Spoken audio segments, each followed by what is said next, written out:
The story of Mae Louise Miller, a modern-day survivor of slavery.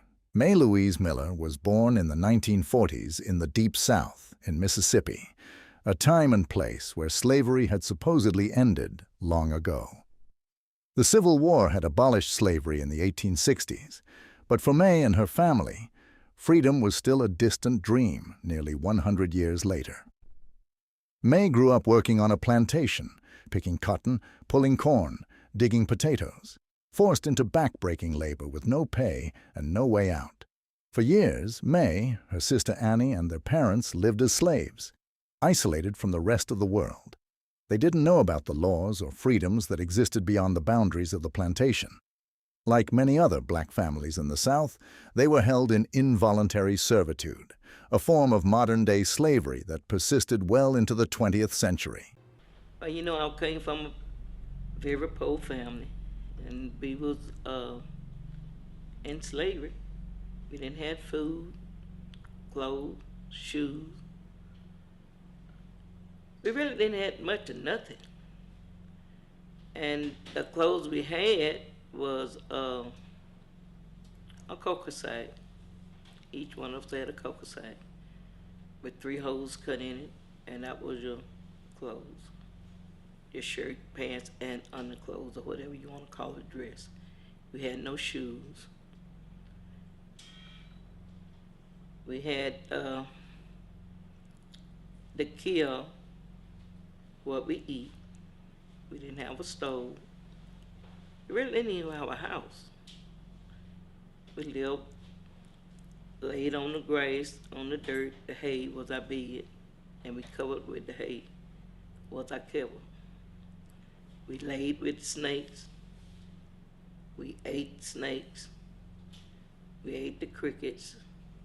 We ate the worms. We ate the birds. We ate the bird eggs. We ate the rabbits. We ate the frogs. We were just kind of like Tarzan. Whatever was there come in front of you, that was your meal, if you caught it. And that was our motto. It was more than me, but I don't call names. But if we caught a worm, each one of us took a bite of that worm. If we caught a cricket, although you think a cricket is dope, but we broke it into pieces that each one of us can have a piece of the cricket. If we caught a fish that unwashed on the bank side, whatever, when we bit it, everybody took a bite. Plantation owners used threats of violence and the family's lack of education about their rights to keep them bound to the land. Mae's father, Cain Wall, had been forced into slave labor his whole life. By the time Mae was born, he was already deep into this grim reality. He knew the dangers of trying to escape all too well. When Annie, Mae's sister, tried to run away at just 9 years old, she was quickly caught and brought back. Their father's warning echoed through their lives. "Baby, don't run away. They'll kill us." Fear kept them trapped. For Mae, the world outside the plantation was unimaginable. She spent her youth working tirelessly for the plantation owners, living in constant fear of punishment. They would bring my mother to the house.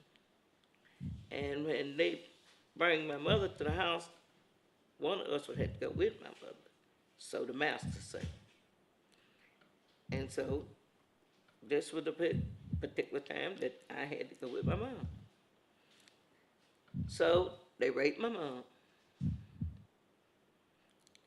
And when it came to me, I was sitting there crying because when you don't know what's going on, I was sitting up there crying in these. And so the lady said they coming to me. So the master's wife said to him and the other brothers or whoever they were, and she said, and they was sort of looking, and she said, "Oh no, no, honey, no." no. And she says, she's not even a heifer yet. I didn't learn what that word was till over in the 70s. And she said, she's not even a heifer yet. She's just a yearling. You can't. But they gagged my mouth and they raped me just like they did my mama. And there I was laying in that pile of blood. A little bit of girl didn't know what to do. And his wife had to clean me up. But that never stopped. And I remember telling my mom,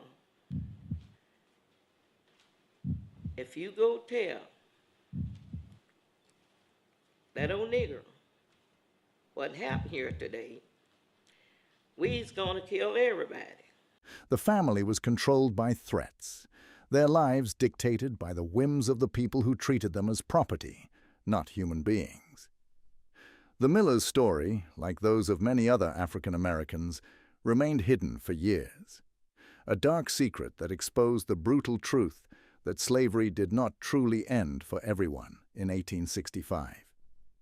It wasn't until Mae attended a workshop on slave reparations run by genealogist Antoinette Harrell that her story came to light. Mae walked into the room and told Antoinette that her father was still alive, 104 years old at the time, and that he could tell stories of their time in slavery, a time that stretched well into the 1960s. Mae's story is shocking, but not unique. For generations, many black families in rural parts of the South were kept in conditions that were barely distinguishable from slavery. The Jim Crow laws, sharecropping, and other systems of oppression allowed white landowners to maintain control over black workers, exploiting their labor and keeping them in extreme poverty and fear. Mae Louise Miller's courage in speaking out revealed a hidden chapter of American history, one that shows how deeply rooted the legacy of slavery truly is.